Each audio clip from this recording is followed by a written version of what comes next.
Quick photography tip. When you're shooting a beautiful scene like this with some challenging lighting conditions where the highlights, the bright parts of the photo are really bright, like the snow in the sky, but the things like the trees and the rocks are really dark, how are you supposed to expose for that to get the perfect picture?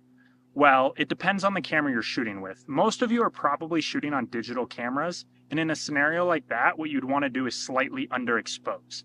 The reason being is that these digital cameras are incredible at recovering details from shadows, but they're not so good at recovering highlights. So if there's clouds in the sky and you overexpose it, you're never going to see those clouds again.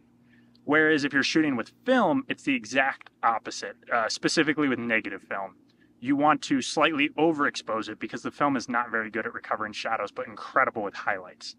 No matter what you shoot with, I hope that helps you get some perfect exposures, and good luck out there.